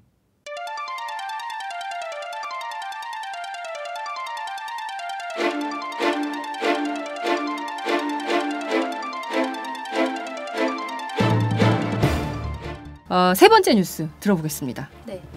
북한 인권 문제를 감시 대응하는 유엔 인권기구 서울사무소가 내일 23일 서울 종로에 문을 열게 됩니다. 유엔 북한인권사무소는 북한 인권 문제의 지속적인 감시 및 대응이 필요하다는 유엔 북한인권조사위원회의 제안이 나온 이후 우리 정부와 유엔 측의 협력 끝에 서울에 설치됐습니다. 구체적으로 사무소는 북한 인권 상황 관찰 및 기록, 유관국 정부 시민사회의 역량 강화 등의 역할을 맡을 예정이라고 합니다. 이거 굉장히 우려하셨어요. 김창수 원장님께서. 괜찮은가요? 제가 우려했었나요? 근데 문제가 조금 되긴 되죠. 네. 그러니까 여러 가지 복잡한 사안입니다. 우선은 당장의 남북관계 개선의 가능성은 뭐 별로 없어진다 이렇게 볼 수 있겠죠. 그리고 이제 또 하나 복잡해지는 이유는 우리가 그러면 북한 인권 문제에 대해서 대체 어떤 방식으로 접근해야 될 것인가 이런 입장이 없지 않나요? 지금 아직까지도? 우리 정부 말하는 아니 건가? 정부나 국회나 뭐 이런 국회는 입장이 갈리고 입장을 이제 만들어 나가야겠죠. 지금 이런 것들 계기로 해가지고 만들어 나가야 되는데, 전 당장에 이제 염려가 되는 거는 남북 관계에 대해서 북한이 강력하게 이제 반발함으로써 남북 관계 개선의 길이 점점 더 없어진다 이렇게 봐야겠죠. 그러니까 이게 지금 왜 북한이 강력하게 반발하냐면은 지금 이 북한인권조사위원회에서 작년에 북한 올해인가요? 북한 인권 보고서를 발표를 하면서 그 김정은 북한의 위원장을 국제사법재판소에 제소해야 된다. 그런 이제 내용들이 나왔기 때문에 그래서 북한에서 본다면은 이제 북한에서 여러 가지 어떤 뭐 범죄 행위라든가 뭐 북한 사회에서 볼 때 처벌해야 될 게 있다고 했을 때 가장 크게 처벌해야 될 것이 북한의 최고 지도자를 모독하는 것입니다. 그럼 북한에서는 헌법보다도 더 우위에 있다고 하는 것이 북한의 유일사상 10대 원칙이라는 겁니다. 그 유일사상 10대 원칙에 따르면은 북한 사회를 유지시켜 나가는데 가장 중요한 거는 북한의 최고 지도자들의 존엄을 지키는 것, 이것을 어떤 위반하는 것을 가장 큰 범죄로 칩니다. 그러면은 이 국제인권조사위원회에서 김정은 위원장을 ICC에 제소하겠다고 했습니다. 근데 실제로 그 되지도 않는 일인데 그런 걸 함으로써 북한 사회 내부에서는 이 문제에 대해서 가장 강력하게 반발하지 않을 수 없다는 것이죠. 그러니까 북한 인권 문제에 대해서 이 북한 인권 서울 사무소라는 게 실질적으로 북한 인권 개선에 어떤 역할을 할지, 그게 만약에 우리가 긍정적인 역할이 있다 하더라도요. 그런 긍정적인 역할을 수행해 나갈 수 없게 된다는 겁니다. 왜냐하면 김정은 위원장을 ICC에 제소한다는 사실상 이게 실현 불가능한 이야기들을 여기서 함으로써 북한이 강력하게 반발하고, 그래서 불필요하게 정치적으로 쟁점이 되고 정치적으로 논쟁하고 이런 소재만 되어버릴 수 있는 거죠. 유엔이 서울에다가 이거를 꼭 사무소를 내야 되겠다라고 한 정치적 의도나 배경은 어디 있을까요? 글쎄 뭐 아시다시피 유엔에서 그동안 북한 인권 문제에 대한 정치적 충돌이 있었지 않습니까? 네. 그 연장선이고 이건 뭐 굉장히 시끄러웠죠. 그런데 저는 이왕 이렇게 됐다면은 그 애시당초 북한에 대한 인권 결의도 내부적으로 뜯어보면 마냥 북한에 대한 인권 문제만 제기한 게 아니라 남북 관계 개선도 같이 요구하고 있거든요. 그러니까 유엔 사무소, 이 인권 사무소가 설치되는 게 이제 기정사실이라면은 그렇다면은 북한의 인권을 궁극적으로 해결하는 게 무엇이냐? 오히려 한 걸음 더 나가서 남북 관계 개선이라든가 주변국의 어떤 생산적이고 건설적인 참여, 협력 이런 것까지 이끌어내면은 난 더 오히려 좋을 수도 있겠다는 생각이 듭니다. 그것이 뭐 단순히 이것이 북한을 압박하기 위한 정치적인 공세로 인식된다면 그건 뭐 창수형 얘기대로 이제는 더 인권을 오히려 악화시키는 결과로 기결이 될 겁니다. 이거는 이걸 설립하는 취지에 정면으로 반하는 결과가 나올 수도 있다는 것이죠. 네. 그렇다면 그 정치적인 색깔을 좀 빼야 됩니다. 그다음에 인권은 비정치적이라는 의미입니다. 말 자체가 네. 이거는 그 뭐 북한의 인권이 따로 있고 남한의 인권이 따로 있고 이런 거 아닙니다. 그리고 저기 우리는 뭐 군대에서 인권 저도 많이 했잖아요. 네. 군인권센터하고 같이 많이 했는데 그럼 군인들 항상 하는 얘기가 군에는 군의 인권이 있습니다. 이런 얘기하거든요. 네. 그러면은 북한에도 북한 인권이 있는 것이다. 그러면 인권이라는 어떤 보편 개념은 거기서 깨지는 거다. 그러니까 북한 체제라고 해서 또는 뭐 김정은 체제라고 해서 유일 체제라고 해서 문제가 아니라 어떤 체제든 간에 인권이 유린된 거는 이거는 바로 잡아야 되는 거죠. 그러다 보면은 그 체제 때문이라고 얘기하는 것보다는 이 보편적으로 원래 갖고 있는 긍정적 가치에 충실해야 되겠고 네.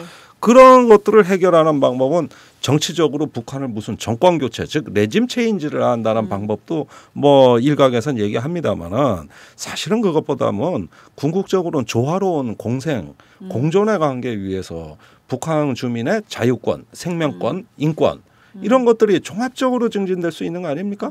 그러면은 지금 올해 가뭄 들어가지고 또 아사자가 예컨대 뭐 북한에서 굶어 죽는 사람이 또 옛날에 뭐 300만이 굶어 죽을 90년대 중반같이 생겨버렸을 때 그때 가서 인권 얘기하면 뭐 할 겁니까? 굶어 죽고 일단 먹고 사는 게 문제인데. 지금 북한이 네? 100년 만에 가뭄이라는 거 아니에요? 글쎄 100년 만에 가뭄이라는데 그러니까 이런 인권의 문제는 인권 자체로 보편적인 가치고 독립적으로 존재하는 듯하지만 주변에서 그걸 인권을 갖다가 저해하는 환경적인 요인이 뭔가를 봐야 될 거 아니에요. 일단은 목구멍으로 밥이 안 들어가는 상황에서는 인권이고 나발이고 간에 다 무너지는 거예요. 그거는.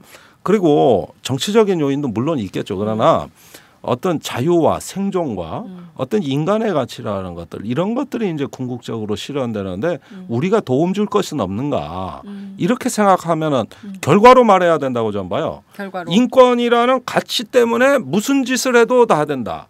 북한을 비방해도 다 된다. 이러다가 더 악화시킬 바에는 그런 것들이 아니라 이 사무소가 설치됨으로써 북한의 인권 증진에 효과가 있었느냐 이런 결과 중심으로 이걸 사고하면은 문제가 간단해진다 이겁니다.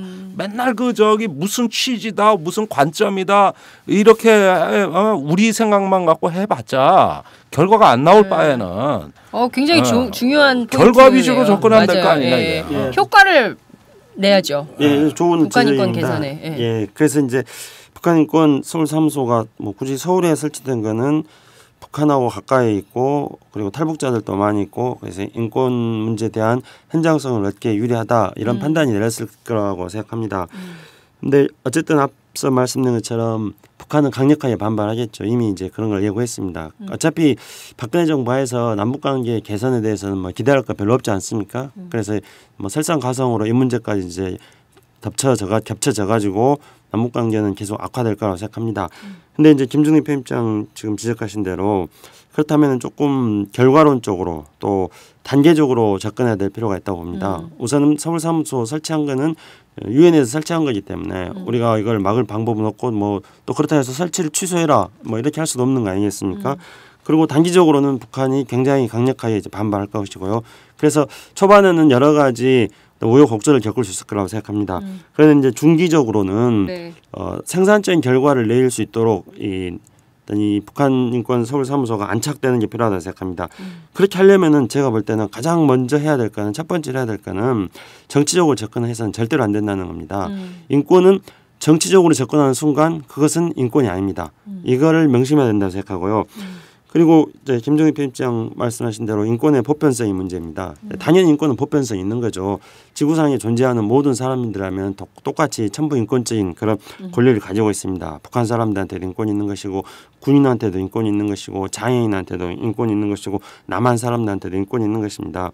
그런데 이제 그렇다 그래서 이런 인권의 보편성이라는 것은 인간의 권리를 존중한다는 것이지 모든 사람에게 똑같은 방법으로 획일적으로 인권이 적용된다는 것은 아니지 않겠습니까? 네. 그래서 북한의 인권 상황이라는 또 남북한이 대치되고 있다는 또 한반도의 평화와 남북관계 개선을 필요로 하고 있다는 이런 여러 가지 사항들을 종합적으로 고려해야 된다고 생각합니다.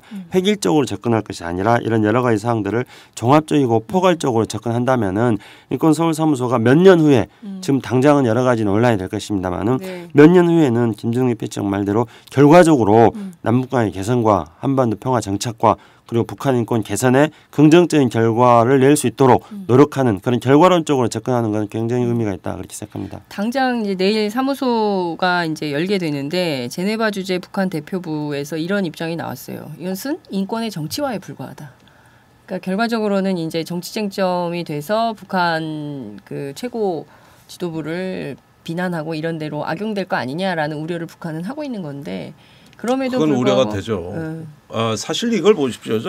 저는 뭐 요전에 그 우먼 그 왜 뭐더라? 위민 크로스. 위민 크로스. 예. 저희 내일 인터뷰합니다. 거기에 뭐 저기 일부 이상한 사람들이 와서 피켓 들고 서 있던데 그 저 북한 주민 300만이 굶어 죽었다. 무슨 평화냐 이러는데 근데 북한 사람 그렇게 굶어 죽는데 쌀비로 보내자 그러면 왜 그렇게 반대합니까?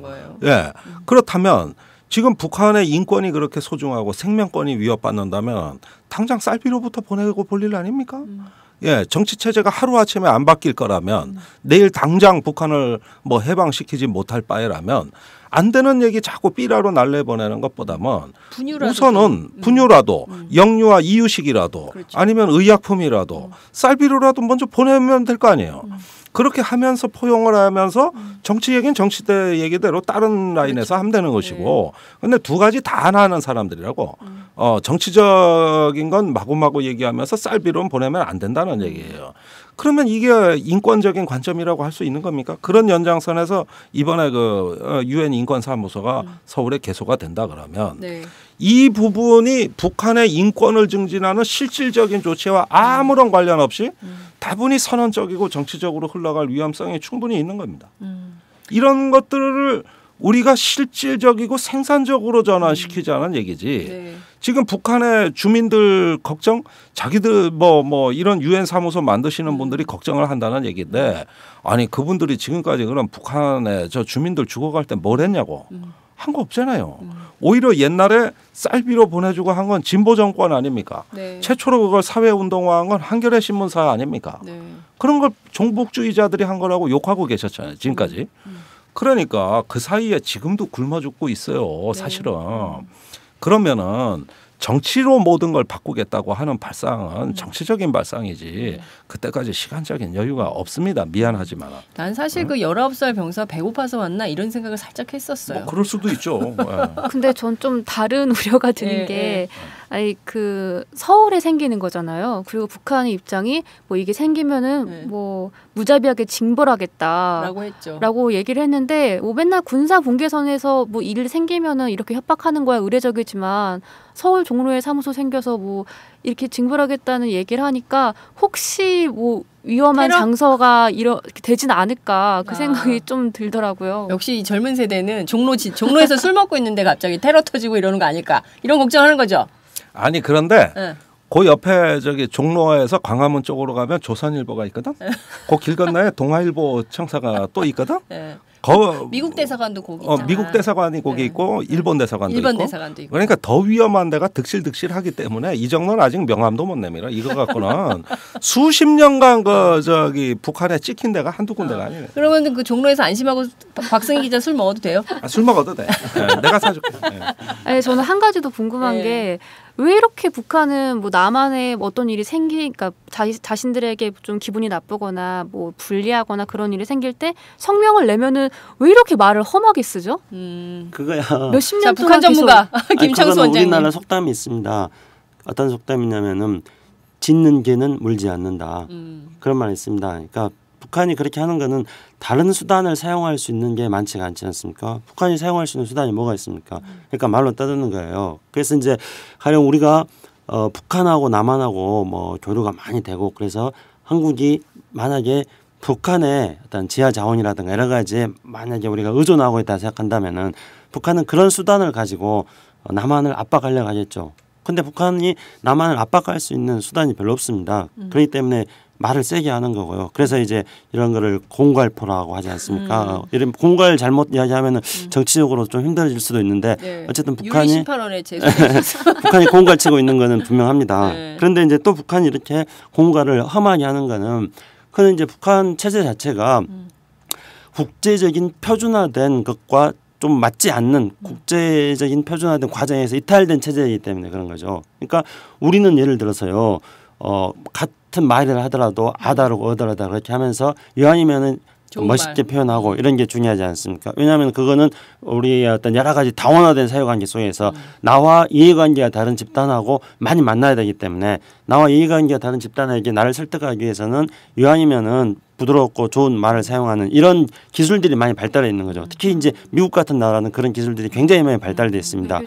그렇죠. 그거를 이제 전문 용어로 말한다면 political correctness라고 합니다. 그러니까 공정하고 객관적으로 표현하기. 네. 예, 그래서 예를 들면은 우리나라에서 그 영향을 받아가지고 간호원이라 그러지 않고 간호사. 그래서 의사하고 동등하게 이렇게 표현한다 이런 겁니다. 근데 북한은 그런 어떤 국제사회에서 만들어진 그런 표준화된 언어 사용 습관하고도 전혀 상관없이 독자적으로 살고 있는 나라잖아요. 그렇죠. 그러니까 그냥 말 막 하는 겁니다. 막 해도 그것이 직접적으로 자신들의 이해관계에 어떤 관계가 있다고 생각하지 않고 단지 자신들이 분노를 표시하는 대상에 대해서 더 명확하고 더 정확하게 분노를 표시하는 거다. 그렇게만 생각하는 것이죠. 그러니까 좀 달라요. 우리의 이 세계하고 좀 다른 세계에서 사시는 맞아요. 분들이야. 그래가지고 힘들어 얘기하기가. 그런 점이 있는 것 같다는 생각이 좀 듭니다.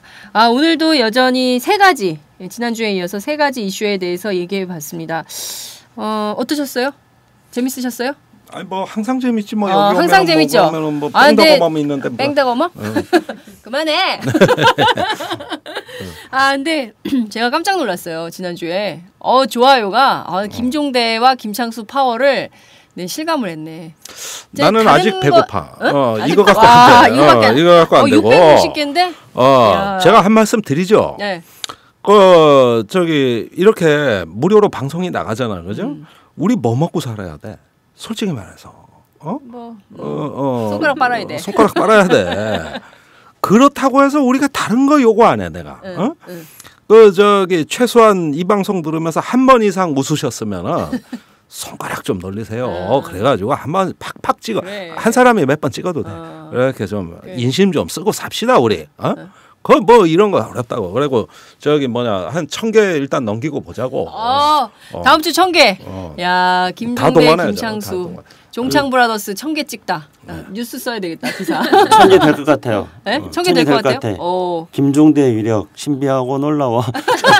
왜 그래야 또. 이상민 위원장이 노래에서 올라갔다 그랬더니 김창수 원장님께서 또 노래를 하시네. 한 번 더 하시죠. 한 번 더 해. 김종대 위력 신비하고 놀라워. 그거 참 내가 이거 참 쑥스럽네. 제가 노래 좀 잘하면은 처음부터까지 다 불러드리겠습니다만은 제가 사실은 형편없는 음치거든요. 아니요, 괜찮아요. 저작권 때문에 10초밖에 못 들어. 하여간 저기 사랑은 명품 가방을 타고 다니고 팟캐스트는 좋아요를 타고 다니는데 그 한병철 저기 경희대 교수죠. 네. 그분이 쓴 최근에 이제 신작이 있어요. 그 책 제목이 뭐더라? 저기 이분이 이제 파리의 유학가셔서 디지털 그 신자유주의 분석을 하셨는데 좋아요는 디지털 아멘이라 그랬어. 디지털 아멘?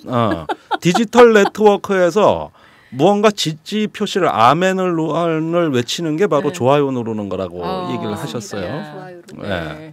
아멘으로 끝내야 되겠다. 그대로 이루어지게 하소서. 아멘.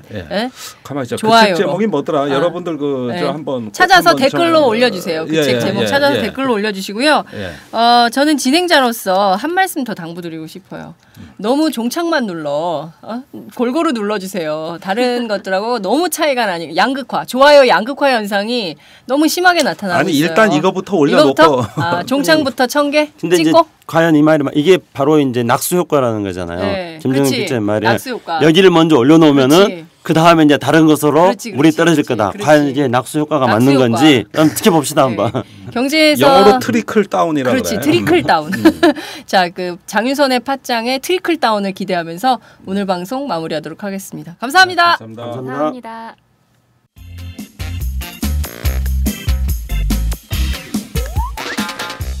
매일 정오 여러분의 점심시간 맛있게 씹어드실 뉴스를 보내드리는 장윤선의 팟짱. 매일나 신선한 뉴스를 맛보고 싶으시다고요? 보수 언론이 대충 훑고 지나간 뉴스 그 이면의 진실을 알고 싶으시다고요? 그렇다면 여러분의 곁에 장윤선의 팟짱이 있습니다. 좋아요와 구독하기로 응원해주세요. 포털사이트 검색창에서 장윤선의 팟짱을 치거나 모바일 앱스토어에서 팟빵 클릭 후 장윤선의 팟짱을 들러주세요. 요거 재밌네 할 때는 과감하게 좋아요를 눌러주세요. 여러분의 꼼꼼한 사랑이 팟짱을 키웁니다. 장윤선의 팟짱, 애청자 여러분, 좋아요와 구독하기 꼭 부탁드립니다.